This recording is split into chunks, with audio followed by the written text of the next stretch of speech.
రాష్ట్ర పంచాయతీరాజ్ గ్రామీణాభివృద్ధి మరియు స్త్రీ శిశు సంక్షేమ శాఖ మంత్రులు శ్రీమతి సీతక్క గారికి కూడా స్వాగతం సుస్వాగతం.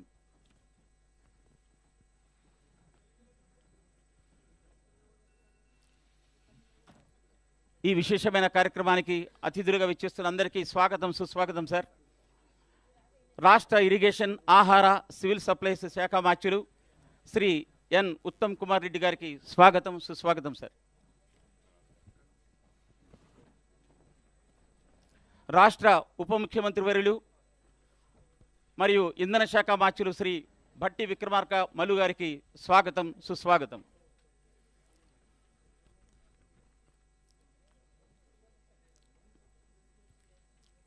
ఇది మాకెంతో సంతోషకరమైన విషయంగా పేర్కొంటున్నాం సార్. రాష్ట్ర ముఖ్యమంత్రి వర్యులతో పాటు ఇతర శాఖల మంత్రులు మరియు అధికారులు విచ్చేసినందుకు ఎంతో సంతోషిస్తున్నాం. ఇది ఒక శుభ సందర్భం. ఈ సందర్భంగా ఈ యొక్క కార్యక్రమ విశేషాలను వివరిస్తూ మా సంస్థ చైర్మన్ మరియు ఎండి శ్రీ ఎన్ బలరాం గారు వారి సందేశం ఇవ్వాల్సిందిగా ఆహ్వానిస్తున్నాను.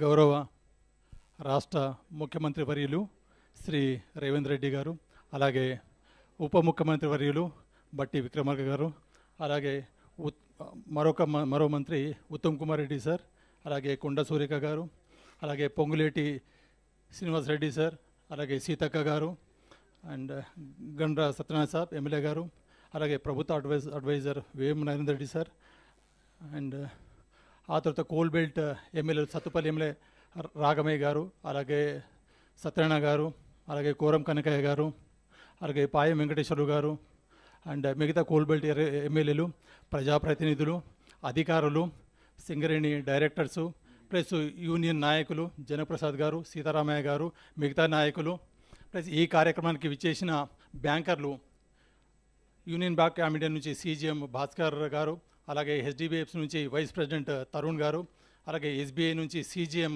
రాజేష్ కుమార్ గారు ప్లస్ వారి టీం అందరికీ స్వాగతం. సార్, ఈరోజు అత్యంత చారిత్రాత్మక దినం సార్. మనం ఏదైనా ఇన్సూరెన్స్ చేద్దామనుకుంటే చిన్నపాటి గ్రూప్ ఇన్సూరెన్సు చేద్దామన్నా ఒక 4-5 వేల రూపాయలు కట్టాలి. దాని కూడా సంవత్సరానికి దాని మీద ఇన్సూరెన్స్ ఒక 5 లక్షలు 6 లక్షల కంటే మించి ఉండదు. మొన్ననే ఒక బ్యాంకర్ వచ్చారు, 1 కోటి రూపాయల ఇన్సూరెన్స్ కట్టాలంటే ఏం చేయాలంటే మినిమం 20 వేల రూపాయలు ఉండాలి, దానికి 1 కోటి రూపాయల స్కీమ్ ఉంటుందన్నారు. అలాగని సింగరేణిలో 45,000 మందికి 20 వేల రూపాయల చొప్పుకుంటే దాదాపుగా 90 కోట్ల రూపాయలు సంవత్సరానికి అవుతుంది. ఆ 90 కోట్ల రూపాయలు రూపాయి ఖర్చు కాకుండా జీరో ప్రీమియము నిల్ ప్రీమియంతో ఈరోజు యూనియన్ బ్యాంక్ ఆఫ్ ఇండియాతో 1 కోటి రూపాయల ఉచిత ప్రమాద బీమా స్కీమ్ని గౌరవ ముఖ్యమంత్రి వర్యుల చేతుల మీదుగా ఈరోజు ఆవిష్కరించబోతున్నాము. అలాగే వీళ్ళతో అడిగాను, మీరేమైనా దేశంలో ఇలాంటి స్కీమ్ ఉందంటే ఆర్మీ నేవీ వాళ్ళకి ఏదో చేసి ఉన్నారు సార్, అలాంటి స్కీము ఈరోజు దాకా లేదు. ఎస్బీఐ అయితే ఎవరికి ఎక్స్టెండ్ చేయలేదు, యూనియన్ బ్యాంక్ వాళ్ళు ఓన్లీ ఆర్మీకి చేశారు. తర్వాత మనకు సెకండ్ సింగరేణి సార్, తర్వాత టీఎస్ఆర్టీసీ, హెచ్డిఎఫ్సి వాళ్ళు ఎవరు చేయలేదు. ఇంకో ముందడుగు ఏంటంటే సార్, మన దేశంలో అసంఘటిత రంగంలో దాదాపు 90% మంది పని చేస్తుంటారు. ఏదైనా కార్మికుడికి ఆ లేబర్కి ప్రమాదం జరిగితే 1 లక్ష రూపాయలు 5 లక్షల రూపాయల వరకు మనము పే చేస్తాము. ఇవన్నీ కల్లారా చూసాము. కొన్నిసార్లు మా దగ్గర ప్యూన్లు కానీ అవుట్సోర్సులు పనిచేస్తే ఏదో వాళ్ళకు ప్రమాదం జరిగినప్పుడు వాళ్ళకి తలోక 5,000 2,000 చేసి 1 లక్ష రూపాయలు ఒకసారిగా 2 లక్షలు అందిస్తాము. అలా కాకుండా హెచ్డిఎఫ్సి వాళ్ళు ఈరోజు 40 లక్షల రూపాయలు కనుక వాళ్ళకు ఎక్స్టెండ్ చేస్తామని ముందుకొచ్చారు సార్.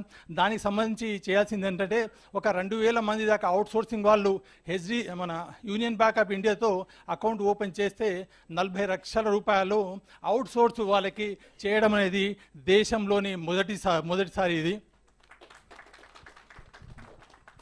ఆ తర్వాత సార్ ఏదైనా క్లెయిమ్ కోసం చాలా స్కీమ్లు వస్తుంటుంది, చాలా ఇన్సూరెన్స్ వాళ్ళు తిరుగుతుంటారు. అవన్నీ కొన్నిసార్లు మనము ఏదైనా అప్లై చేసుకున్నప్పుడు మనకు ఇన్సూరెన్స్ చేసుకున్నప్పుడు చాలామంది ముందుకు వస్తుంటారు, కానీ ఆ తర్వాత సెటిల్మెంట్కి చాలా ఇబ్బందులు పడుతుంటారు. అలాంటి ఇబ్బందులు కలగొద్దని అందరి బ్యాంకర్లతో కూర్చొని మాట్లాడడం జరిగింది సార్. దీనికి ఒక ఇనిషియేటివ్ ఏంటంటే సార్, ఇది దాదాపు గనుల్లో ఏదైనా ప్రమాదం జరిగినప్పుడు చాలాసార్లు మన యూనియన్ వాళ్ళు కానీ మిగతా డిమాండ్ చేస్తుండే వాళ్ళు బైఠాయించడం అవన్నీ దాదాపు అందరికీ తెలిసిందే. అయితే యూనియన్ వాళ్ళు యాజమాన్యాన్ని అడగడము ఒక పక్కన పెడితే, నేను నిజంగా ₹1 ఎందుకు ఇవ్వద్దనేది ఆలోచించాను సార్. దీనికి సంబంధించి నేను యూనియన్ నాయకుని అయ్యాను. ఎవరికి? బ్యాంకర్లకి. మన దగ్గర వచ్చే బ్యాంకర్లకి మీరెందుకు ₹1 ఇవ్వరు అనే క్వశ్చన్ స్టార్ట్ చేశాను సార్. దాని ద్వారా ఒకసారి బాంబే వెళ్ళి SBI MD గారిని కలిశాను. అరే you are a consortium banker to SCCL, మీతోటి ఇంత ట్రాన్సాక్షన్ జరుగుతుంది అండ్ మీరంతా లీడ్ బ్యాంకర్లు ఉన్నారు, మాకెందుకు ఒక స్కీము ఇంట్రడ్యూస్ చేయరని వాళ్ళని క్వశ్చన్ చేయడం జరిగింది, రిక్వెస్ట్ చేయడం జరిగింది సార్. వాళ్ళు ఇమ్మీడియట్గా ఒక 40 లక్షల స్కీమ్ని ఇంట్రడ్యూస్ చేశారు. ఈ స్కీమ్ ద్వారా సార్ ఇప్పటికీ ఒక 25 ఫ్యామిలీస్ బెనిఫిట్ అయ్యారు. ఒక్కొక్కరి 40 లక్షలు, 30 లక్షలు, అట్లా ఇప్పటికే 7,33,00,000 మన కార్మికులకు అందించడం జరిగింది సార్. ఫర్దర్ ఒక 7 క్లెయిమ్స్ ఉన్నాయి. 7 క్లెయిమ్కి 3 కోట్లు వివిధ దశల్లో ఉన్నాయి. అవి కూడా చెల్లిస్తే 10 కోట్ల రూపాయలు ఒక ఫ్యామిలీకి వాళ్ళు ఏదంటే ఇదొకటి సార్, ఆర్థికంగా భరోసా కాకుండా సాంఘికంగా ఏదైనా ఫ్యామిలీలో ఒక మెంబర్ చనిపోతే చాలా బాధలు ఉంటుంది. ఇంకా అవుట్సోర్సింగ్ వాళ్ళకు చెప్పుకుంటే అది తీరని బాధలు మనము చూసినాము.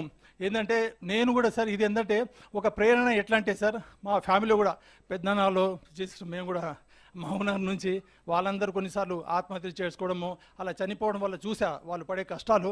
సో మన కార్మికులు కూడా పడవద్దు అనే కష్టంతో ఇవన్నీ ఆ తర్వాత ప్రభుత్వం వచ్చాక మరింతగా ఇన్వాల్వ్ అయ్యి ఈ బ్యాంకర్లతోటి ఇమ్మీడియట్గా వాళ్ళతో మాట్లాడడం జరిగింది. మనకు ఇప్పుడు దాకా మీరు 40 లక్షలు ఇస్తున్నారు, దీన్ని ₹1 చేయాలని చెప్పంగానే వాళ్ళు ఇమ్మీడియట్గా వాళ్ళ ఎండీతో SBI మన యూనియన్ బ్యాంక్ ఆఫ్ ఇండియా వాళ్ళ ఎండీ తోటి వాళ్ళు అప్రూవల్ తీసుకోవడం జరిగింది సార్. వాళ్ళు మన ముందే ఉన్నారు, వాళ్ళకు ప్రత్యేక ధన్యవాదాలు. అలాగే SBI వాళ్ళు కూడా 60+60 కోటి మొత్తం బెనిఫిట్స్ వస్తే 1,60,00,000 దాకా ఎక్స్టెండ్ చేయడానికి వచ్చారు. అలాగే HDFC వాళ్ళు కూడా మామూలుగా రెగ్యులర్ వాళ్ళకైతే 50 లక్షలని, అవుట్సోర్స్ వాళ్ళకి 30 లక్షల రూపాయలు బెనిఫిట్ ఎక్స్టెండ్ చేయడానికి ముందుకు వచ్చారు సార్. ఈ స్కీము మీ సమక్షంలో ఈరోజు ఈ MOUని ఎక్స్టెండ్ చేయబోతున్నాం సార్. ఈ అవకాశం ఇచ్చిన ముఖ్యమంత్రి వర్యులకి, వారి మంత్రిమండలి సహచరులకి, కోల్బెల్ట్ ఎమ్మెల్యేకి, ప్రజాప్రతినిధులకి, చీఫ్ సెక్రటరీ గారికి, అలాగే మాణిక్రాజ్ సార్కి, ఇతర ఉన్నతాధికారులకి నా యొక్క ప్రత్యేక ధన్యవాదాలు. Thank you so much sir. Thank you sir. ఉండండి సార్.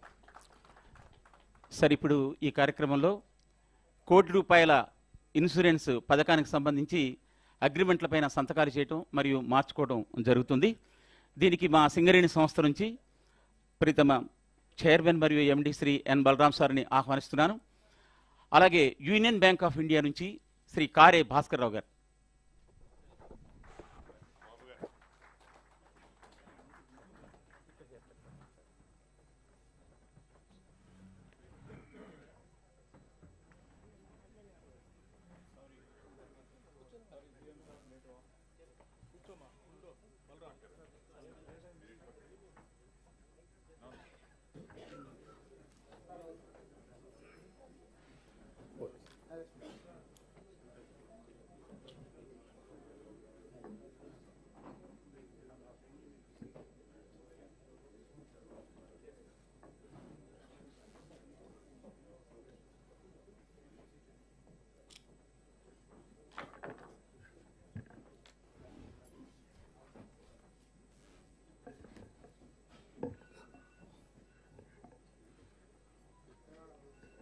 గౌరవ ముఖ్యమంత్రి గారికి,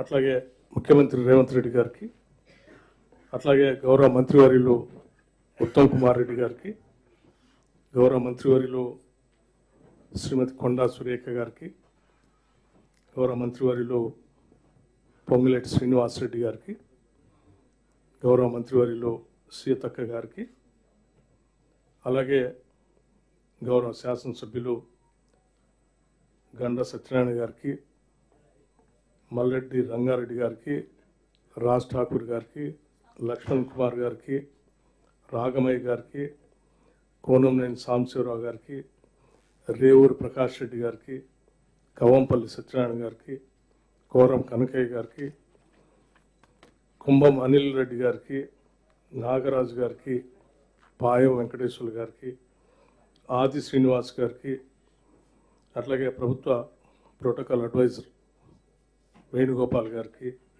గవర్నమెంట్ అడ్వైజర్ వేం నరేందర్ రెడ్డి గారికి, గౌరవ మంత్రివర్యులు దుద్దిళ్ల శ్రీధర్ బాబు గారికి, గౌరవ మంత్రివర్యులు తుమ్మల నాగేశ్వరరావు గారికి, సింగరేణి సిఎండి బలరాం నాయక్ గారికి, సింగరేణి సంబంధించిన ఇతర యాజమాన్యానికి, అట్లాగే వివిధ బ్యాంకింగ్ సంస్థలకు సంబంధించినటువంటి ఉన్నతాధికారులకి, ఐఎన్టీసీ నాయకులకి, జనక ప్రసాద్ గారికి, అట్లాగే ఏఐటీసీ సీతారామయ్య గారికి, పాత్రికేయ మిత్రులారా, మీ అందరికి కూడా ముందుగా హృదయపూర్వకమైనటువంటి నమస్కారాలు. ఈనాటి ఈ కార్యక్రమం సింగరేణి సంస్థలో పనిచేసేటువంటి దాదాపు 43,000 మంది ఉద్యోగస్తులందరికీ ప్రమాదవశాత్తు మరణిస్తే ₹1,00,00,000 వరకు ఇన్సూరెన్స్ చేసేటువంటి కార్యక్రమాన్ని ఈరోజు రాష్ట్ర ప్రభుత్వం గౌరవ ముఖ్యమంత్రి గారి ఆధ్వర్యంలో చేపట్టడం జరగటమే కాకుండా ఈరోజు లాంచ్ కూడా చేస్తూ ఉన్నారు. ఇది నాకు తెలిసినంతవరకు కార్మిక లోకానికి, సంక్షేమ రాజ్యానికి ఒక చారిత్రాత్మకమైనటువంటి రోజుగా నేను భావిస్తూ ఉన్నాను.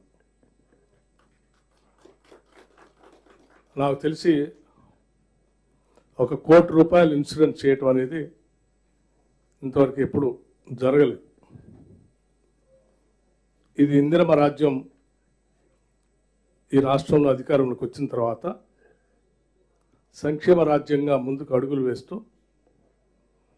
ఈ రాష్ట్ర ప్రభుత్వం 6 గ్యారంటీలతో పాటు రాష్ట్రానికి వెలుగునిచ్చేటువంటి సింగరేణిలో పనిచేసే కార్మికులందరూ కూడా ఈ ప్రభుత్వానికి అత్యంత ఇష్టమైనటువంటి కార్మికులుగా భావిస్తూ ఈ కార్మికుల్ని కాపాడుకోవాల్సినటువంటి బాధ్యత కూడా ఈ ప్రభుత్వం భావించి ఈరోజు ₹1,00,00,000 ఇన్సూరెన్స్ కార్యక్రమాన్ని కూడా చేపట్టడం జరిగిందని చెప్పి మీ అందరికీ చెప్పడానికి చాలా సంతోషిస్తూ ఉన్నాం. కేవలం ఈ సింగరేణి కార్మికుల్లో ప్రభుత్వ ఉద్యోగులుగా ఉన్నటువంటి వాళ్ళకే కాకుండా అవుట్సోర్సింగ్గా ఉన్నటువంటి వాళ్ళకు కూడా ఇన్సూరెన్స్ చేసి వాళ్ళకు కూడా దాదాపు ఒక 25 నుంచి 30 లక్షల వరకు ఇన్సూరెన్స్ చేసేటువంటి కార్యక్రమాన్ని చేపట్టడం అనేది బహుశా ఇది దేశ చరిత్రలో ఎక్కడ కూడా అవుట్సోర్సింగ్ ఎంప్లాయీస్కి ఇన్సూరెన్స్ చేసినటువంటి వ్యవస్థ ఇంతవరకు లేదు. అది కేవలం తెలంగాణలో కాంగ్రెస్ ప్రభుత్వం మాత్రమే మొట్టమొదటిసారి దేశానికి ఆదర్శంగా చేస్తున్నటువంటి కార్యక్రమంగా కూడా ఈ సందర్భంగా ప్రకటిస్తూ ఉన్నాం. సింగరేణి సంస్థ మీద భారం పడకుండానే ఉన్నటువంటి వ్యవస్థల్లోనే మేము చేస్తున్నటువంటి డిపాజిట్లు కానీ లేకపోతే ఇతరత్ర ఇస్తున్నటువంటి వ్యాపారం కానీ వీటన్నిటిని దృష్ట్యా ఉన్న అందుబాటులో ఉన్నటువంటి వనరులతోనే అదనంగా సింగరేణి వ్యవస్థ మీద ₹1 కూడా భారం పడకుండా ₹1 కూడా భారం పడకుండా చేసేటువంటి ఈ ఇన్సూరెన్స్ కార్యక్రమం అనేది ఒక విశిష్టమైనది, ఒక అద్భుతమైన కార్యక్రమంగా నేను భావిస్తూ ఉన్నాను.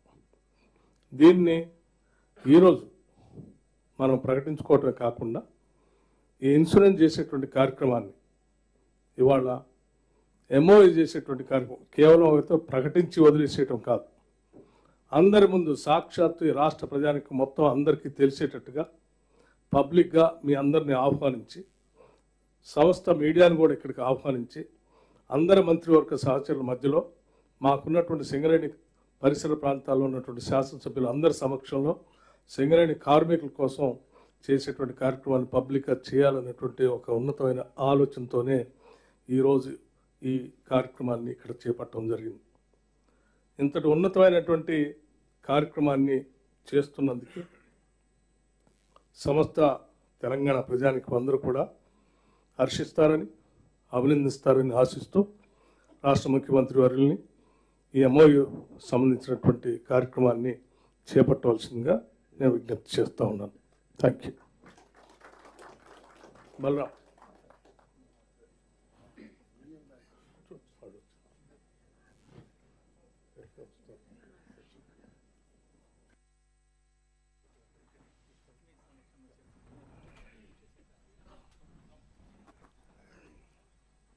సింగరేణి సంస్థ తరఫున చైర్మన్ మరియు ఎండి శ్రీ బలరాం గారు, యూనియన్ బ్యాంక్ ఆఫ్ ఇండియా నుంచి శ్రీ కార్య భాస్కర్ రావు గారు ఈ ఒప్పంద పత్రాలపైన రాష్ట్ర ముఖ్యమంత్రి వర్యులు, ఉప ముఖ్యమంత్రి వర్యులు మరియు మంత్రులు, ఎమ్మెల్యేల సమక్షంలో సంతకాలు చేస్తున్నారు. ఉప ముఖ్యమంత్రి వర్యులు పేర్కొన్నట్టుగా ఇది ప్రజా బాహుళ్యం ఎదుట ఈ రకమైనటువంటి ఒక వినూత్నమైన కార్యక్రమానికి శ్రీకారం చుట్టడం జరిగింది. వారి సమక్షంలో ఈ ఒప్పందం జరగడం ఎంతో సంతోషకరం.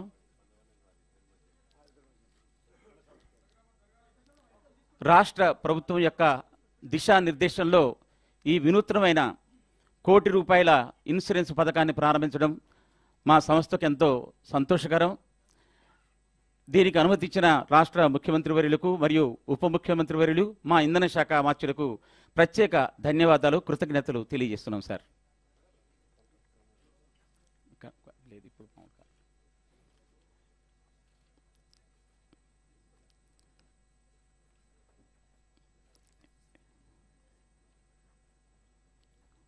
ఈ సందర్భంగా రాష్ట్ర ముఖ్యమంత్రి వర్యుల్ని వారి సందేశం ఇవ్వవలసిందిగా ఆహ్వానిస్తున్నాను సార్.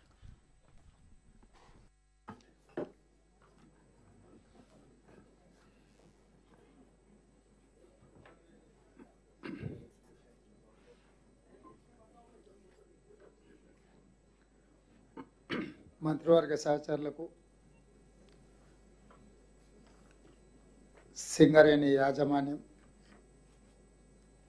బ్యాంక్ అధికారులు, పాత్రికేయ మిత్రులు, మీకు అందరికీ నమస్కారం. అదేవిధంగా మా సహచర కోల్ బెల్ట్ ప్రాంత శాసనసభ్యులందరికీ కూడా మనస్ఫూర్తిగా నమస్కారం. తెలంగాణ ఉద్యమంలో క్రియాశీలక పాత్ర పోషించిన కీలకమైన సంస్థలలో సింగరేణి సంస్థ, సింగరేణి కార్మికులు అత్యంత కీలకమైన సందర్భంలో క్రియాశీలక పాత్ర పోషించారు. ఆనాడు ఆర్టీసీ కార్మికులు కావచ్చు, విద్యుత్ కార్మికులు కావచ్చు, వాళ్ళతో పాటు పోటీపడి సకల జనుల సమ్మెలో దేశాన్నే అబ్బురపరిచే విధంగా తెలంగాణ ఉద్యమంలో తమదైన పాత్రను పోషించిన సింగరేణి కార్మికులు తెలంగాణ రాష్ట్రం వచ్చిన తర్వాత 10 సంవత్సరాల నాటి ప్రభుత్వ హయాంలో నిర్లక్ష్యానికి గురైనరు. చాలా వరకు ఆ సంస్థ మనుగడ, సంస్థకు సంబంధించిన ఖనిజ నిక్షేపాలను కూడా కేంద్ర ప్రభుత్వం అమ్ముకునే ప్రయత్నం చేస్తుంటే ఆనాటి ప్రభుత్వం నిలువరించలేదు. ఆ ప్రభుత్వంతో కుమ్మక్కై పరోక్షంగా సంస్థను ప్రైవేట్ పరం చేయడానికి అవసరమైన ప్రయత్నాలన్నీ సహకరిస్తూ ముందుకెళ్ళారు. అందుకే ఈరోజు గడిచిన ఎన్నికలలో కాంగ్రెస్ పార్టీ అధికారంలోకి వచ్చిన తర్వాత శ్రీమతి సోనియా గాంధీ, శ్రీ మల్లికార్జున్ ఖర్గే గారి నాయకత్వంలో తెలంగాణలో కాంగ్రెస్ ప్రభుత్వం ఏర్పాటు చేసి ఉమ్మడి రాష్ట్రంలో సమస్యలనే కాదు, గత పాలకులు 10 సంవత్సరాలలో సృష్టించిన సమస్యలను ఒకటొకటిగా పరిష్కరించుకుంటూ తద్వారా తెలంగాణ ప్రజలకు మేలు జరిగే విధంగా మా కార్యాచరణ తీసుకున్నాము. ఎన్నికల్లో మేము ఇచ్చిన 6 గ్యారెంటీలను ఒకటొకటిగా అమలు చేస్తూ తెలంగాణకు ప్రధాన జీవనాధారమైన నీళ్లు నిధులు నియామకాలు అనే అంశంలో జరిగిన తప్పిదాలను ప్రజలకు వివరించుకుంటూ వాటిని పరిష్కరించే బాధ్యత మా ప్రభుత్వం తీసుకున్నది. ఆనాడు 72,000 కోట్ల రూపాయల అప్పులతో మొదలైన రాష్ట్ర ప్రభుత్వం ఈరోజు 7 లక్షల కోట్ల రూపాయలకు చేరుకున్నది. ప్రజలకు పాత్రికేయ మిత్రులకు అర్థమయ్యే విధంగా చెప్పాలి అని అంటే రాష్ట్రం ఏర్పడ్డ రోజు సంవత్సరానికి మనం కట్టాల్సిన అప్పుల యొక్క విలువ 6,000 కోట్ల రూపాయలు. సరిగ్గా 10 సంవత్సరాల తర్వాత ప్రతి సంవత్సరం ఇప్పుడు కట్టాల్సిన అప్పు 70,000 కోట్ల రూపాయలు. 1,30,000 కోట్ల రూపాయలు రాష్ట్రానికి ఆదాయం ఉంటే చంద్రశేఖరరావు గారు చేసిన అప్పులకు సంవత్సరానికి 70,000 కోట్ల రూపాయలు ఈరోజు బ్యాంకులకు చెల్లించాల్సిన పరిస్థితి, ఆర్థిక సంక్షోభం తెలంగాణ రాష్ట్రంలో ఉంది. మిగులు రాష్ట్రంగా 16,000 కోట్ల రూపాయలు మిగులు బడ్జెట్తో సంవత్సరానికి 6,000 కోట్ల రూపాయలు మాత్రమే బ్యాంకులకు చెల్లించే స్థితిలో రాష్ట్రాన్ని చంద్రశేఖరరావు గారి చేతిలో పెడితే వారు 80,000 పుస్తకాలు చదివిన అనుభవంతో 10 సంవత్సరాలలో ప్రతి సంవత్సరం 70,000 కోట్ల రూపాయలు బ్యాంకులకు చెల్లించాల్సిన దివాలా పరిస్థితి తెలంగాణ రాష్ట్రాన్ని వేగంగా తీసుకెళ్ళిండు. 60 ఏళ్లలో ఆనాటి పాలకులు మన మీద మోపిన ప్రతి సంవత్సరం చెల్లించాల్సింది 6,000 కోట్లు. కానీ 10 సంవత్సరాలలో చంద్రశేఖరరావు మోపిన భారం 70,000 కోట్లు. 70,000 కోట్లు ప్రతి సంవత్సరం చెల్లించాల్సిన పరిస్థితి నుంచి మిత్రులు ఉప ముఖ్యమంత్రి గారు ఆర్థిక శాఖ మంత్రిగా బాధ్యతలు చేపట్టి ఒక్కొక్క విభాగాన్ని పరిశీలిస్తుంటే అసలు ఇంత తొందరగా విధ్వంసం చేయగలిగిన శక్తి ప్రపంచంలో ఇంకెవరికైనా ఉందా లేదా అనే అనుమానం కలిగే విధంగా చంద్రశేఖరరావు గారు ప్రయత్నం చేసినారు. ప్రతి నెల 1వ తారీఖు నాడు ప్రభుత్వ ఉద్యోగులకు జీతభత్యాలు చెల్లించాల్సిన పరిస్థితి నుంచి 25వ తారీఖు వరకు విడతల వారీగా చెల్లించాల్సిన పరిస్థితులు రాష్ట్రంలో ఆర్థిక సంక్షోభాన్ని ఎదుర్కొంటుంటే బాధ్యత చేపట్టిన మొదటి నెలలోనే 4వ తారీఖు నాడు ప్రభుత్వ ఉద్యోగులకు జీతాలు ఇచ్చినాము. 2వ నెల 1వ తారీఖు నాడే జీతాలు చెల్లించినాము.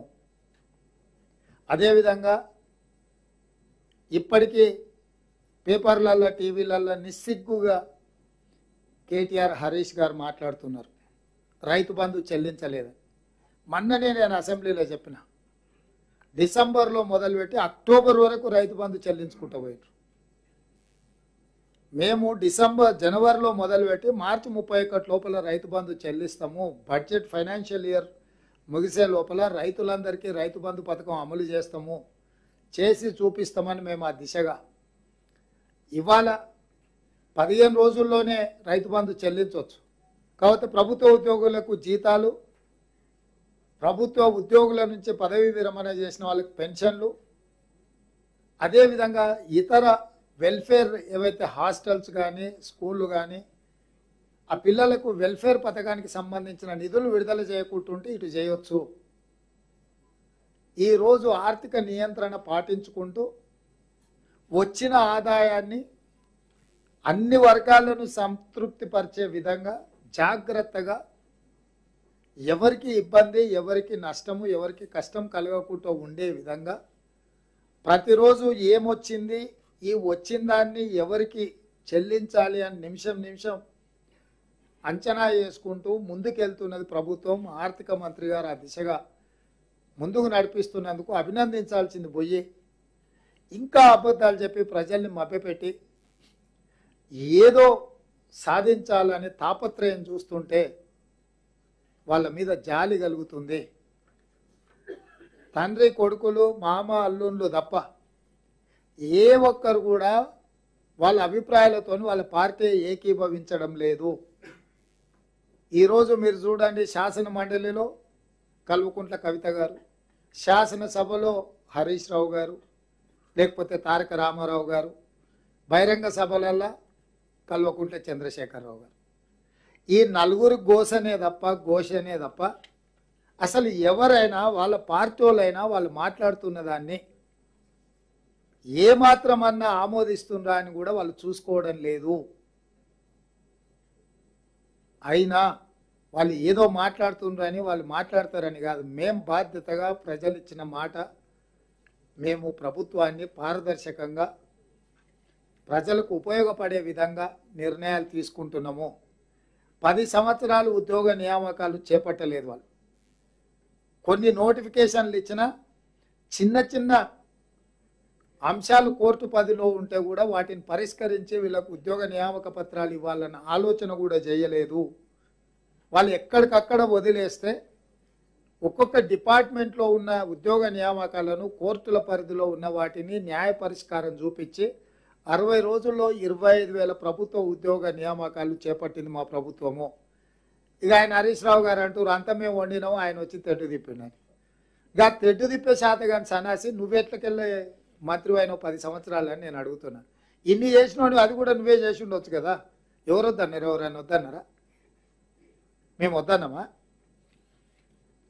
కోర్టుల పరిధిలో ఉన్న విషయాలను పరిష్కరించకుండా వాటిని ఇంకా కాంప్లికేట్ చేసి మీరు ఏ ఒక్కరోజు కూడా ఈ పిల్లలకు ఉద్యోగాలు ఇవ్వాలని ఆలోచన చేసి ఉంటే అవి ఎప్పుడో పరిష్కారం అయ్యేటివి.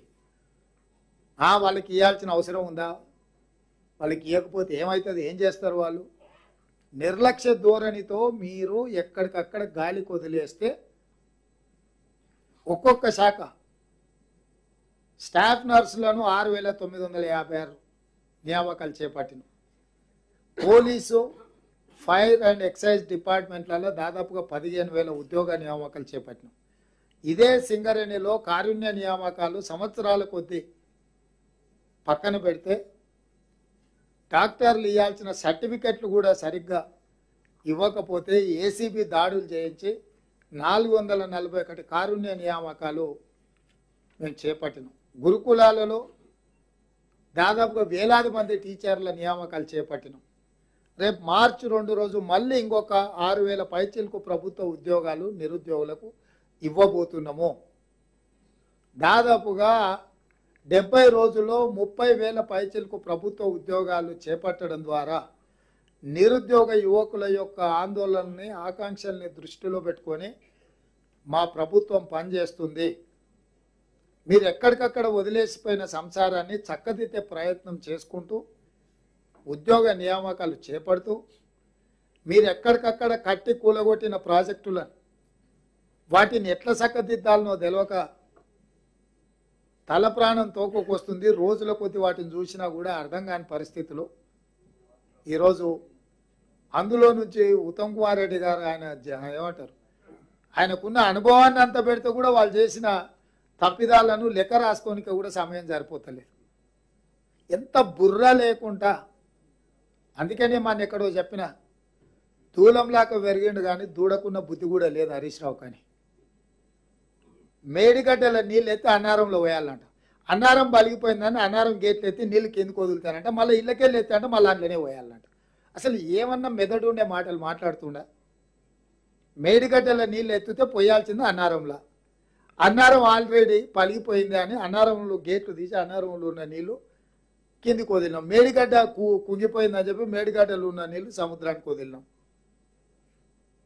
ఇందులో నుంచి ఎత్తి అందులో పోసి, అందులో నుంచి ఎత్తి ఇందులో పోసి కాకి లెక్కలు రాసి 1,00,000 కోట్లు మింగి ఇవాళ అది మొత్తం కుంగిపోయిన దాన్ని ఎట్లా బాగు చేయాలో దానికి సలహా చెప్పరు. పోదని రాసి చూసేద్దామంటే రారు. 80,000 పుస్తకాలు చదివిన ఆయన రావయ్య స్వామి బడికి వచ్చి నీ చదువు అంత ఏందో చూడు, ఇక్కడ పరీక్షలు అవుతున్నాయి ఏమైనా చెప్పు అని అంటే ఆయన రాడు. వచ్చిన అల్లుడేమో నోరు తెరిస్తే అబద్ధమే. అంటే ఈరోజు నీళ్ళ విషయంలో వాళ్ళు చేసింది దోపిడే. నీళ్ళ ముసుగులో నిధుల దోపిడీ జరిగింది.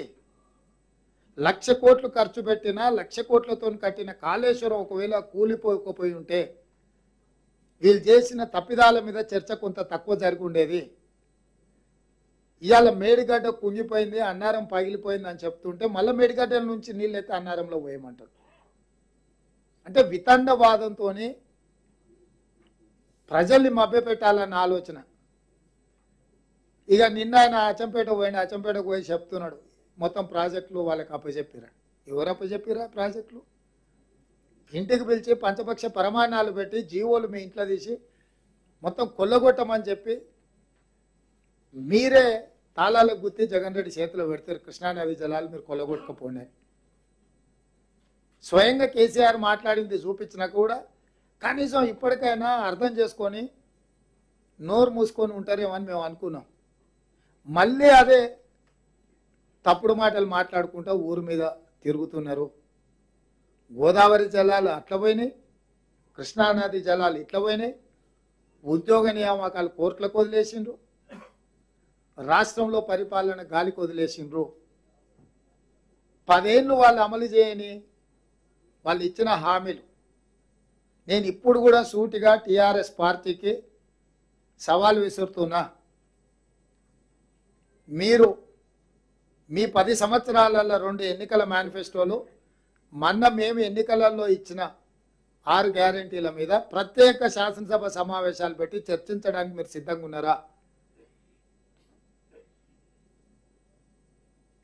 వీళ్ళ వ్యవహారం ఇట్లుంటే సరిగ్గా మొదటి రోజు బీఆర్ఎస్ వాళ్ళు మాట్లాడిన ప్రెస్ మీట్ కాగితాలు తీసుకొని వచ్చి బీజేపీ వాళ్ళు మాట్లాడుతున్నారు. పొల్లు ఓకుట హరీష్ రావు మాట్లాడిన తెల్లారి కిషన్ రెడ్డి మాట్లాడతాడు అదే భాష. అదే వాళ్ళిద్దరి భాషలో, భావంలో, ఆలోచన విధానంలో ఏమీ తేడా లేదు. ఇద్దరు కలిసి అక్కసెల్లగక్తురు కాంగ్రెస్ పార్టీ మీద.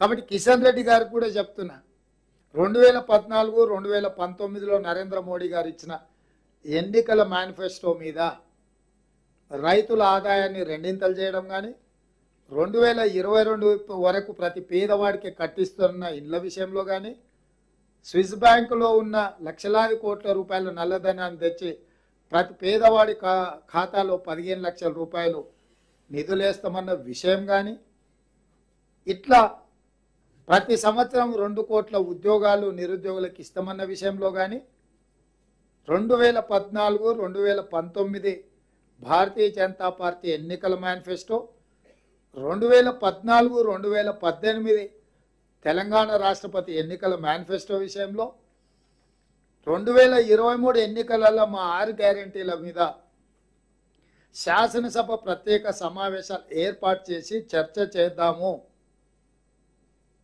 మీరు సిద్ధంగా ఉన్నారా?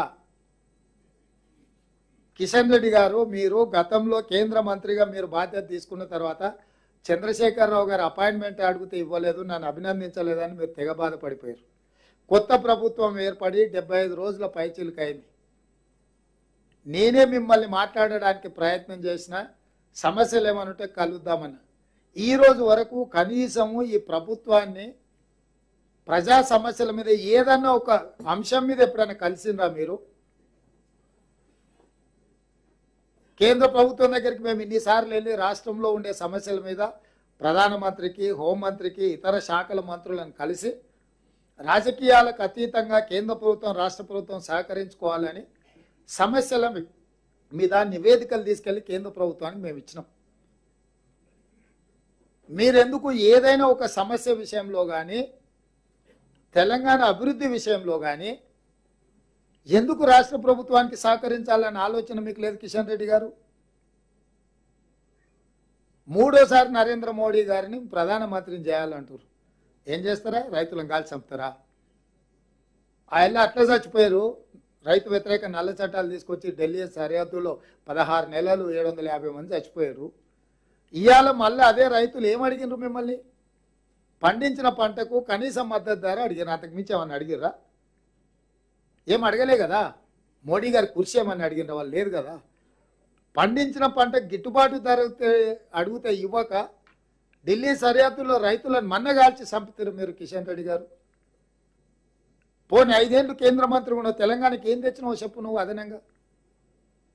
హైదరాబాద్లో వరదలు వచ్చి మునిగిపోతే నువ్వు కేంద్ర మంత్రిగా ఏమి ఇచ్చినావో చెప్పు. పోని ఏం చూసి మీకు ఎన్నికలలో ఓటు వేయాలి? మీకు కేసీఆర్కు ఏం తేడా ఉంది? 10 ఏళ్ళు కేసీఆర్ 2 సార్లు ముఖ్యమంత్రిగా తెలంగాణకు ఉన్నాడు.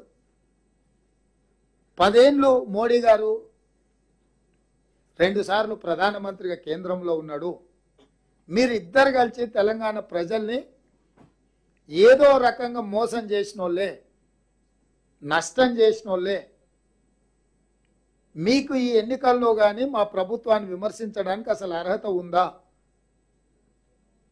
మేము వచ్చిన తర్వాత ఆర్టీసీ బస్సు ఉచితంగా ఏర్పాటు చేసినాం కాదంటారా? 18 కోట్ల మంది మహిళలు ఇవాళ బస్సు రవాణా సౌకర్యాన్ని మేడారం జాతరల దాదాపుగా 1 కోటి మంది మహిళలు వచ్చిపోయినారు. 1.5 కోటి మంది అక్కడికి వస్తే 1 కోటి మంది మహిళలు దగ్గర వచ్చారు మేడారం జాతరకే. వాళ్ళ దగ్గర ఎవరి దగ్గర ఒక పైసా తీసుకున్నామా మేము? రాజీవ్ ఆరోగ్యశ్రీ కింద 10 లక్షల రూపాయలు వాళ్ళ వైద్య ఖర్చులకు మేము ఇస్తున్నాం. రేపు సాయంత్రం 5 గంటలకు మేము 500 రూపాయలకు సిలిండరు, ప్రతి పేదవాడి ఇంటికి 200 యూనిట్ల ఉచిత కరెంటు కార్యక్రమాన్ని మేము ప్రారంభిస్తున్నాం. రమ్మని ఆహ్వానించిన మిమ్మల్ని అందరినీ ఎందుకు మొహం చాటేస్తున్నారు? అంటే ఈరోజు ఈ రాష్ట్రంలో వీళ్ళిద్దరికి బాధ్యత లేదు, బరువు లేదు. బాధ్యత బరువు లేకుండా ఏదో ఒకటి మాట్లాడుకుంటా ప్రజల్ని మభ్యపెట్టే ప్రయత్నం చేస్తుండ్రు. ఈరోజు సింగరేణి కార్మికులను తెలంగాణ రాష్ట్ర సాధనలో క్రియాశీలక పాత్ర పోషించిన కార్మికులను కుటుంబ సభ్యులుగా భావించి ఈరోజు ఆ కార్మికుల కోసము మా ఎనర్జీ శాఖ మంత్రి పట్టి విక్రమార్క గారు, ఉప ముఖ్యమంత్రి గారు ఆ సంస్థకు సంబంధించిన అధికారులతో కూర్చొని 1 కోటి రూపాయలు ఇన్సూరెన్స్ ఇవ్వాలని ఆలోచన చేసి ఈరోజు అంత మంచి కార్యక్రమాన్ని మేము తీసుకున్నాము. ఇంత మంచి కార్యక్రమాన్ని తీసుకున్నప్పుడు కూడా మీకు అభినందించాలన్న ఆలోచన రావడం లేదంటే మీ ఇద్దరికి రాజకీయ స్వార్థమే తప్ప, ఎన్నికల్లో గెలవాలన్న దురాశ తప్ప మీకు ఏమైనా విచక్షణ ఉన్నదా అని కాంగ్రెస్ పార్టీ మిమ్మల్ని అడుగుతుంది. అందుకే ఈరోజు ఈ తెలంగాణ రాష్ట్రం ఇచ్చింది కాంగ్రెస్ పార్టీ, తెలంగాణ రాష్ట్రాన్ని కాపాడేది కాంగ్రెస్ పార్టీ, ఈ తెలంగాణ రాష్ట్రాన్ని అభివృద్ధి పదం వైపు నడిపించేది కాంగ్రెస్ పార్టీ, ఈ తెలంగాణ రాష్ట్రంలో సంక్షేమ పథకాలు అమలు చేసేది కాంగ్రెస్ పార్టీ. మాకున్న బరువు బాధ్యత ఎవ్వరు మమ్మల్ని ప్రశ్నించే అధికారం లేదు. ఈ 75 రోజుల్లో ప్రతిరోజు, ప్రతి గంట, ప్రతి నిమిషం ఈ రాష్ట్రాన్ని చక్కదిద్దడానికి మేము ప్రయత్నం చేస్తున్నాము. 10 సంవత్సరాల చంద్రశేఖరరావు 100 ఏళ్ళకు సరిపోయే విధ్వంసం చేసాడు తెలంగాణను. దాదాపుగా 1,30,000 కోట్ల ఆదాయం రెవెన్యూ రిసీట్స్ ఉంటే 70,000 కోట్ల రూపాయలు ఈరోజు అప్పులకే, నువ్వు చేసిన అప్పులకు మిత్తిలు కట్టాల్సిన పరిస్థితి ఉంది.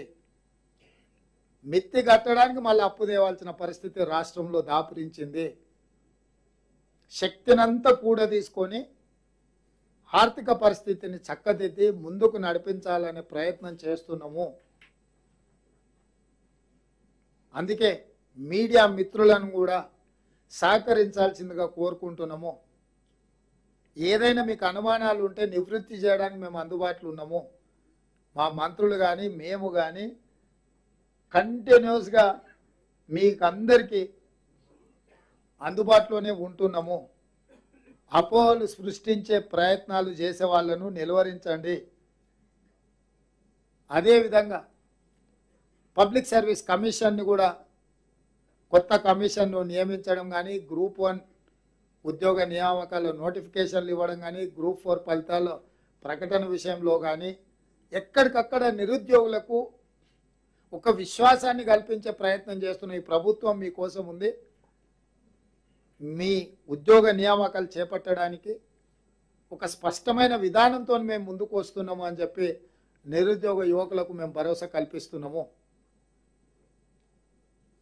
కాబట్టి ఈరోజు నిరుద్యోగుల సమస్య కానీ, నీళ్ళ సమస్య కానీ, నిధుల సమస్య కానీ, 10 సంవత్సరాలలో 100 ఏళ్ళకి సరిపోయే కేసీఆర్ చేసిన విధ్వంసాన్ని కానీ, అదేవిధంగా నిరుద్యోగ యువకులకు ఇప్పుడు నోటిఫికేషన్ గ్రూప్ 1 ఇచ్చిన దాంట్లో ప్రతి నియోజకవర్గంలో ఒక ఆడిటోరియం లాగా నిర్మించి అంబేద్కర్ నాలెడ్జ్ సెంటర్లో ఎక్కడికక్కడ చాలామంది ఆడపిల్లలకు సిటీకి వచ్చి కోచింగ్ సెంటర్లు ఇక్కడ ఉండి చదువుకోవాలంటే ఇబ్బంది అవుతుంది. తల్లిదండ్రులకు కూడా ఆందోళన ఉంటుంది. ఆడపిల్లల్ని ముఖ్యంగా పేదోళ్ళకి హైదరాబాద్ ఎక్కడో కోచింగ్ సెంటర్లకు పంపించాలంటే. అందుకే ఈరోజు జ్యోతిరావు పూలే భవన్లో ప్రొఫెసర్లను పిలిపించి కూర్చోబెట్టి ఆన్లైన్లో వాళ్ళతో గ్రూప్ 1 పరీక్షలకు ప్రిపేర్ అయ్యే వాళ్ళకు క్లాసెస్ ఇక్కడ నుంచి చెప్పించి ఎక్కడికక్కడ నియోజకవర్గాలలో ఒక నాలెడ్జ్ సెంటర్ను అత్యవసరంగా నిర్మించి ఆయా ప్రాంతాల నియోజకవర్గాలలో ఉన్న నిరుద్యోగ యువకులు అక్కడ వెళ్ళి కూర్చొని ఆ క్లాసులు విని చదువుకోవడానికి అవసరమైన ఏర్పాట్లు కూడా చేయాలని ఈరోజు మా ప్రభుత్వం నిర్ణయం తీసుకున్నది. పేదలు కుటుంబాలను వదిలి నియోజకవర్గాల నుంచి నగరాలకు రాలేని నిరుద్యోగ యువకులకు ఈ వెసులుబాటును కల్పిస్తున్నాము. తొందరలోనే ఆ కార్యక్రమాన్ని కూడా తీసుకొని పోటీ పరీక్షలకు ప్రిపేర్ అయ్యే వాళ్ళకి ఎక్కడికక్కడ నియోజకవర్గానికి ఒక అంబేద్కర్ నాలెడ్జ్ సెంటర్ని ఏర్పాటు చేసి అక్కడ లైవ్లో అక్కడ డిజిటల్గా పెట్టి ఇక్కడ జ్యోతిరావు పూలే సెంటర్ నుంచి వీళ్ళతోని క్లాసే చెప్పిస్తాం ప్రొఫెసర్లతోని. అది హరగోపాల్ గారు కావచ్చు, ప్రొఫెసర్ నాగేశ్వర్ గారు కావచ్చు, ఇట్లాంటి ప్రొఫెసర్లను ఫ్యాకల్టీస్ కింద పిలిపించి ఈ పోటీ పరీక్షల పిల్లలు ఎట్లా ప్రిపేర్ కావాలి, ఏ సిలబస్ ప్రిపేర్ కావాలి, వాళ్ళందరినీ కూడా ప్రిపేర్ చేయడానికి కూడా అన్ని రకాల ఏర్పాట్లు చేయడానికి ఈరోజు మేము ప్రయత్నం చేస్తున్నాము. ఎందుకంటే అయ్యో మేము కోచింగ్ సెంటర్కి పోలే, మాకేదో నష్టం జరిగింది, మేము హైదరాబాద్కు పోలేకపోతున్నాం కదా, మా పేదరికం అడ్డం వచ్చింది, లేకపోతే మేము ఆడపిల్లలం కాబట్టి మా తల్లిదండ్రులు నగరాలకు పంపించలేకపోతుందని ఆడపిల్లలు ఎవరు కూడా ఆందోళన చెందొద్దు. ఎక్కడికక్కడ నియోజకవర్గాల పరిధిలో అంబేద్కర్ నాలెడ్జ్ సెంటర్లు ఏర్పాటు చేసి అక్కడ డిజిటల్ ఎడ్యుకేషన్తో ఇక్కడి నుంచి ప్రొఫెసర్లతోని మేధావులతోని క్లాసెస్ చెప్పించి అక్కడ వాళ్ళు విని నేర్చుకునే విధంగా కూడా ఈరోజు ఈ కార్యక్రమాలను ముందుకు తీసుకెళ్లాలన్న ఆలోచన చేస్తున్నాము. ఇంకా ఏమైనా సలహాలు సూచనలు ఉన్నా కూడా మీరు ఎవరైనా ఇవ్వచ్చు. మంచి జరుగుద్ది, తెలంగాణకు ఉపయోగపడుతుంది అని అంటే మా ప్రభుత్వం మీరు ఇచ్చే సూచనల్ని తప్పకుండా స్వీకరిస్తుందని చెప్పి నేను ఈ సందర్భం మీకు అందరికీ తెలియజేస్తున్నాను.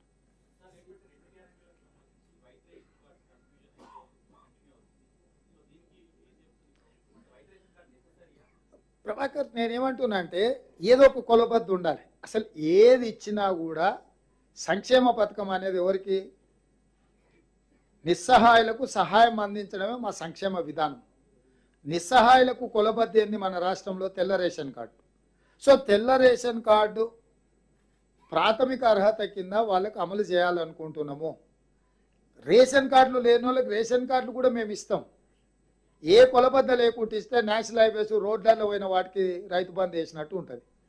మనం మీరు చూసిండ్రు పేపర్లలో, టీవీలలో.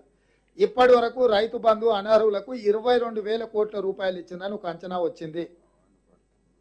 22,000 కోట్లు అనేది దేన్ని అంటారు ప్రభాకర్? అంటే అసలు లేఅవుట్లు అయిపోయి ఇండ్లు కట్టుకున్న కాలనీలకు, రోడ్లకు పోయిన భూములకు, గుట్టలకు, రాళ్లకు, రప్పలకు బుద్ధి జ్ఞానం లేకుంటే ఎట్లా పడితే ఎడా పెడా వేస్తే ఈ 5-6 ఏళ్లలోనే 22,000 కోట్లు అనర్హులకు వచ్చినాయని చెప్పి నిన్నమన్నే పత్రికలలో నేను చదివిన. సో అందుకోసమనే నిజమైన లబ్ధిదారులకే సంక్షేమ పథకం చేరాలని, చెందాలని, అందుకే ప్రజాపాలన పేరు మీద గ్రామ సభలు పెట్టి వాళ్ళతో అప్లికేషన్లు తీసుకొని ఆ అప్లికేషన్లను స్క్రూటినీ చేసి వాళ్ళందరినీ కూడా క్రోడీకరించి ఈరోజు సిలిండర్ విధానం కానీ, లేకపోతే 200 యూనిట్ల ఉచిత విద్యుత్ విషయంలో గృహ వినియోగానికి కానీ ఒక పారదర్శకంగా ముందుకెళ్తున్నాము. మేము చేస్తున్న ప్రయత్నం బాధ్యతాయుతంగా మేము వ్యవహరిస్తున్నాము. బాధ్యతారహితంగా ఎట్లా పడితే అట్లా ఎడాపెడా ఏదో చేసి చేతులు గాలినాక ఆకులు పట్టుకున్నారన్న విధానానికి స్వస్తి చెప్పదలుచుకున్నాము. ఇది నిరంతర ప్రక్రియ. రేపు లాంచ్ చేసినప్పుడు ఇచ్చిన వాళ్ళకే ఇక అయిపోయింది, ఆ తర్వాత ఇయ్యమని కాదు. ఎవరికి వాళ్ళు రాని వాళ్ళు మళ్ళీ మండల కార్యాలయాలకు వెళ్ళి వాళ్ళ అర్హత ఉన్న వాళ్ళు అక్కడికి వెళ్ళి ఇచ్చి వాళ్ళు సవరించుకొని తక్షణమే అది పొందొచ్చు. ఏదైనా కారణం చేత ఎవరికైనా ఉచిత విద్యుత్ విషయంలో కానీ సిలిండర్ విషయంలో కానీ ఏదైనా అవకాశం రాకపోతే ఎవ్వరు ఆందోళన చెందాల్సిన పని లేదు. మండల కేంద్రంలో ఉండే ప్రభుత్వ అధికారిని కలిసి వాళ్ళ ఆధార్ కార్డు వాళ్ళ రేషన్ కార్డు చూపించి ఇది మా కరెంటు మీటర్ నెంబరు లేకపోతే మా గ్యాస్ కనెక్షన్ నెంబర్ ఇది మమ్మల్ని లిస్టులో చేర్చండి అంటే అక్కడికక్కడ హెల్ప్ డెస్క్ పెట్టేసి అక్కడికక్కడ పరిష్కరిస్తాము. ఎవ్వరు అపోహ చెందాల్సిన పని లేదు. ఇది నిరంతర ప్రక్రియ. మొన్న గ్రామ సభలల్లో తీసుకున్న అప్లికేషన్లో స్క్రూటినీ చేసి అన్ని సరిచూసుకొని ఈరోజు వాళ్ళతో ముందుకెళ్తున్నాము. రేపు ఏదైనా ఎవరికైనా అవకాశం రాకపోతే అక్కడ మండల కేంద్రంలో ఉండే అధికారులను కలిస్తే తక్షణమే వాళ్ళను కలిస్తే ఎవరైతే మన ప్రజాపాలన అధికారులుగా మండల అధికారులుగా పోయినరో వాళ్ళకు ఆల్రెడీ పవర్ డెలిగేట్ చేసినాం. ఎవరు వచ్చినా ఎంబడే కరెక్షన్ చేసేసి కొత్తగా లబ్ధిదారులను కూడా పొందుపరచండి అని. ఒక్కసారి లబ్ధిదారులను నిర్ణయిస్తే ఇక మళ్ళా అందులో ఎంట్రీకి స్థానం లేదనే విధానం లేదు. విస్పష్టంగా మీ ద్వారా తెలంగాణ సమాజానికి నేను చెప్పదలుచుకున్నా, ఎవరిదైనా ఏదైనా కారణం చేత 500 రూపాయల సిలిండర్ విషయంలో కానీ 200 యూనిట్ల గృహ వినియోగానికి ఉచిత విద్యుత్ విషయంలో కానీ ఏదైనా అవకాశం రాకపోతే మండల అధికారి దగ్గరికి వెళ్ళి మన ప్రజాపాలన విషయంలో ఎవరైతే అధికారులు మీ గ్రామానికి వచ్చారో మండలాధికారులు మండల స్థాయి ఎంఆర్ఓ కానీ ఎంపీడీఓ కానీ వాళ్ళ దగ్గరికి వెళ్ళి మీ వివరాలు ఇచ్చి ఎంబడే కంప్యూటర్లో మీరు వాటిని సరిదిద్దుకోవచ్చు. మీరు అన్నట్టుగా ఒకవేళ ఊరికే వదిలేస్తే జూబ్లీహిల్స్లో ఉన్న వాళ్ళు కూడా వస్తారు. ఏమంటారా మీరు చెప్పు ప్రభాకర్? కోట్లాది రూపాయల ఆదాయం ఉన్న వాళ్ళకు విలాసవంతమైన జీవితం గడపడానికి ఫామ్ హౌజులు కట్టుకున్న వాళ్ళకు కూడా ఏమంటారా?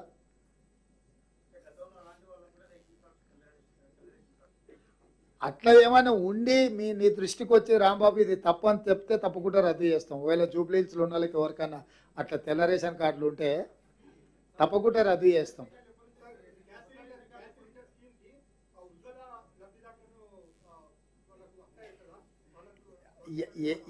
ఎవరున్నా 500 రూపాయలకు సిలిండర్ ఇస్తాం. ఆ పైన ఏ గ్యాప్ ఉంటుందో ఆ గ్యాప్ ఫిల్ చేస్తాం. మేము ఏది వచ్చినా మిగిలిన బ్యాలెన్స్ మేము ఇస్తాం.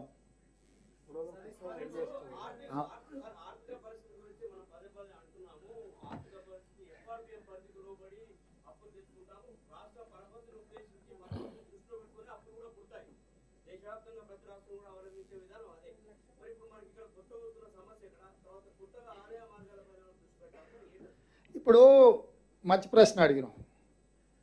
అప్పులు తెచ్చి ఆస్తి సృష్టించినాం అన్నారు.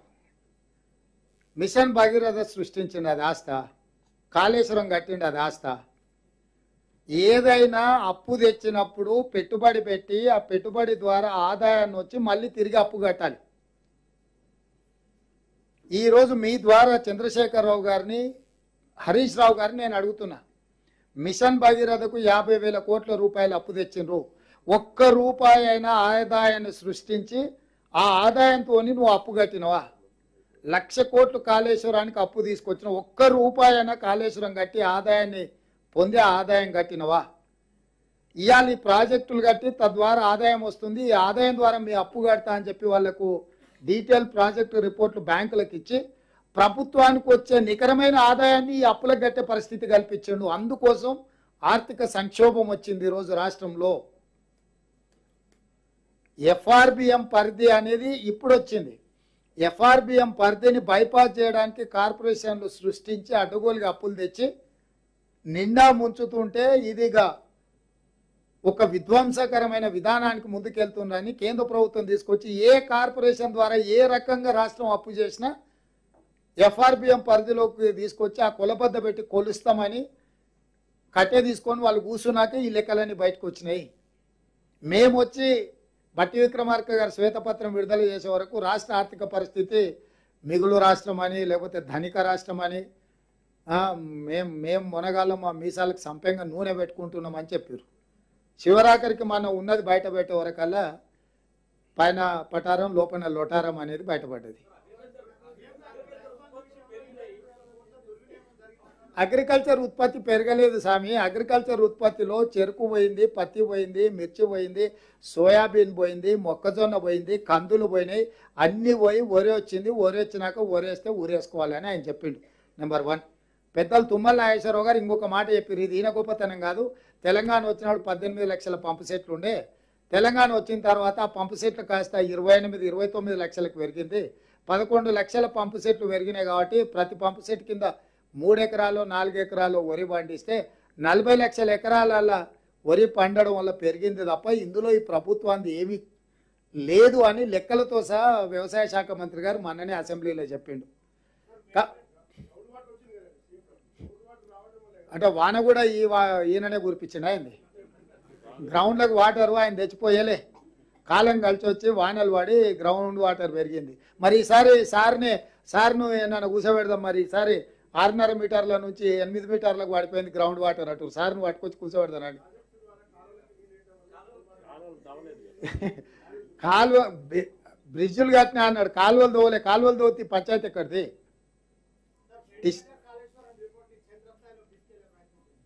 ఇక మీరే తీసుకెళ్ళాలి. మా ప్రయత్నం మేము చేసినాం. మేము చెప్పాల్సింది చెప్పినాం, చూపించాల్సింది చూపించినాం. ఏమంటారు మొత్తం డిజిటల్గా మీకు అసెంబ్లీలనే మొత్తం అంతా పవర్ పాయింట్ ప్రజెంటేషన్ ఇచ్చినాం. కాళేశ్వరం మిమ్మల్ని ప్రత్యక్షంగా తీసుకెళ్ళి కుంగిపోయింది చూపించినాం, పగిలిపోయింది చూపించినాం. దయచేసి మీడియా మిత్రులు కూడా దీన్ని క్షేత్రస్థాయిలో ప్రజల దగ్గరికి తీసుకెళ్లాల్సిందిగా మేము కోరుకుంటున్నాం.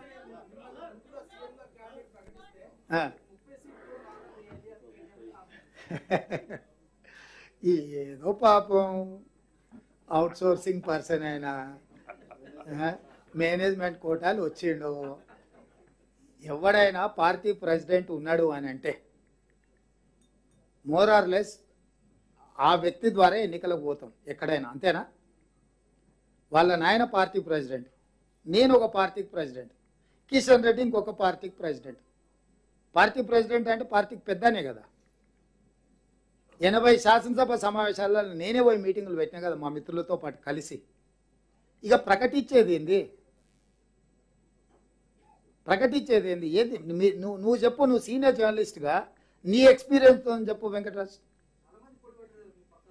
కుర్సీకి పోటీ తప్పు లేదు. పార్టీ ప్రెసిడెంట్ అంటే ఏంది అంటున్నా. పార్టీ ప్రెసిడెంట్ అంటే ఏంది? హెడ్ ఆఫ్ ద ఇన్స్టిట్యూట్ అనే కదా. So head of the institute నేనుండి ఎలక్షన్ చేసినాము, వాళ్ళ నాయన అవతలుండి ఎలక్షన్ చేసిండు. ఈయన ఆయన స్లీపింగ్ ప్రెసిడెంట్ అని, ఈయన వర్కింగ్ ప్రెసిడెంట్ అని ఈయన పెట్టారు కదా. ఏమైంది రిజల్టు? కాబట్టి అమెరికాకు వారిపోయిండు అని మీరు అందరు అనగానే మళ్ళీ వెనక్కి వచ్చిండు పారిపోయి. అది కప్పిపుచ్చుకోవడానికి వస్తేనే ఏదో ఒకటి మాట్లాడుతుండు. పాపం నువ్వు ఎప్పుడు కేటీఆర్ని అంత సీరియస్గా తీసుకోకు, నేనైతే తీసుకుంటలేను.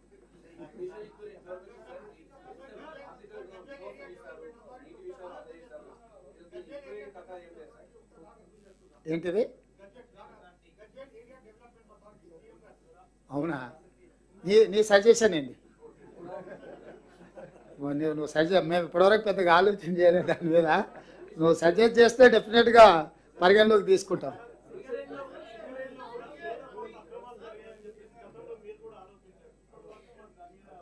ఇస్తాం అన్నీ ఒకటేసారి ఇస్తే మొత్తం విచారణలే ఉంటారు. ఇక పరిపాలన డెఫినెట్గా అన్నిటిని తీస్తాం. ఒకటొకటి గొర్రెలు అన్నాడు, ఇప్పుడు ఒక్క గొర్రె కూడా పలుకుతలేదు. చూసిరు కదా ఏసీపీకి ఇవ్వగానే వచ్చింది కదా, మీరే రాసిరు కదా.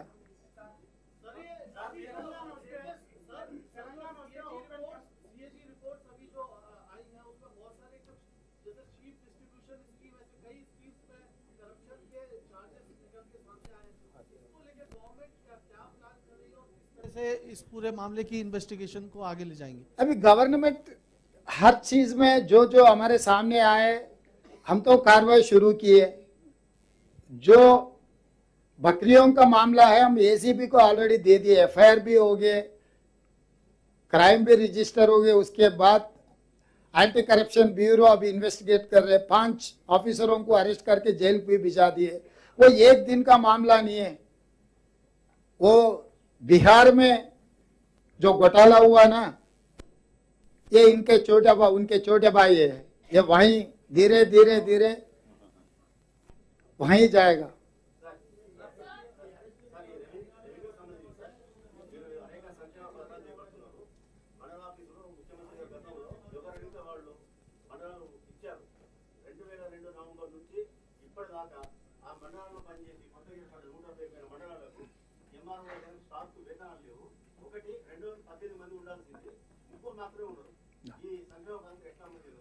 అంటే ఇట్లాంటి సంక్షేమం వాళ్ళు చాలా ఉన్నాయి. వాటి మీద ఒక సైంటిఫిక్ మెథడ్ తోని నిర్ణయాలు తీసుకొని వాటిని రేషనలైజ్ చేస్తాం. పరిపాలనకు అవసరమైన నియామకాలు ఇప్పుడు కొత్తగా ఏదైతే చేపడుతున్నామో అన్ని డిపార్ట్మెంట్లలో ఉన్న ఖాళీలను అన్నిటిని కూడా తెప్పిస్తున్నాం. పబ్లిక్ సర్వీస్ కమిషన్కి ఇచ్చి నియామకాలు చేపడుతున్నాము. తప్పకుండా ఈ అన్ని సమస్యల్ని దృష్టిలో పెట్టుకొని ఒకటొకటిగా పరిష్కరించుకుంటూ ముందుకెళ్తాం. सर आप एक तरफ ये बोल रहे हैं कि ఎవరెవరు భాగస్వాములు అయితే వాళ్ళ మీద, వీళ్ళు వాళ్ళు అనేది ఎవరు లేదు.